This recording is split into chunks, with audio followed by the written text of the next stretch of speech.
आणलं तुम्हाला भाजी घ्यायला? अरे हा भाजीचा मॉल आहे मम्मी. भाजीचं मग इथं भाजीवर तर दिसत नाही. चल ना तू आत दाखवतो ना तुला. इथं भाजी स्वस्त तर भेटल ना? हो गाई भेटतं सगळं.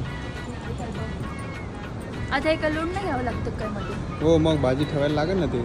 हे मग चल तूच नेहमी काय रे किती महाग येतं ॲपल. हा मग इम्पोर्टेड आहे ते आई. ते काय इम्पोर्टेड तुला काय चाटतो काय मग? त्यापेक्षा घरचं शेताचं खाय किती राजी पाय मी किती धष्टपुष्ट आजारी पडते का मी? मागच्या महिन्यात कोण आजारी पडले होते मग? हो खोकला कोणाला येत होता? जास्त बोलतो का डायरेक्ट शिकवतो का रे? काय रे 10 किलो कांदे देते कमी करते ना, डिस्काउंट तर देतील ना हे लोक. नाही अगं इथं किती पण घेतलं तरी रेट सेमच असतो. काय चव आले या मॉलला 10 किलो कांदे तर रामभावाकडून घेतले असते ना मी 2 किलो एक्स्ट्रा आणले असते. एक्स्ट्रा आणून भाव बी करता आला असता. चव आली या मॉल आहे म्हणे मॉल महागडं मॉल. हे काय 100ला आहे? अगं आई आवोकाडो येतो. काय आवकाडन काय आवकाडन त्यापेक्षा ते केळं खाय 100ला 4 डझन येतील. हे बघ ना इथं भाजी किती फ्रेश आहे.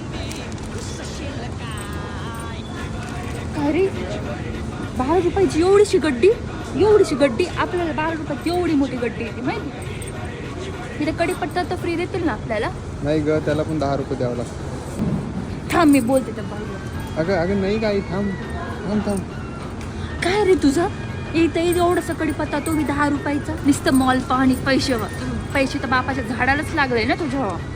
काय आणलं मला इथं मॉलमध्ये? मला नाही घ्यायचं इथून भाजीपाला चल. अरे आई थांब इथं आता फक्त बिलच करायचं बाकी आहे. पुढच्या वेळेस मला इथं आणलं ना तर बघ. काय रे किती झालं बिल? बापरे एवढं मोठं बिल.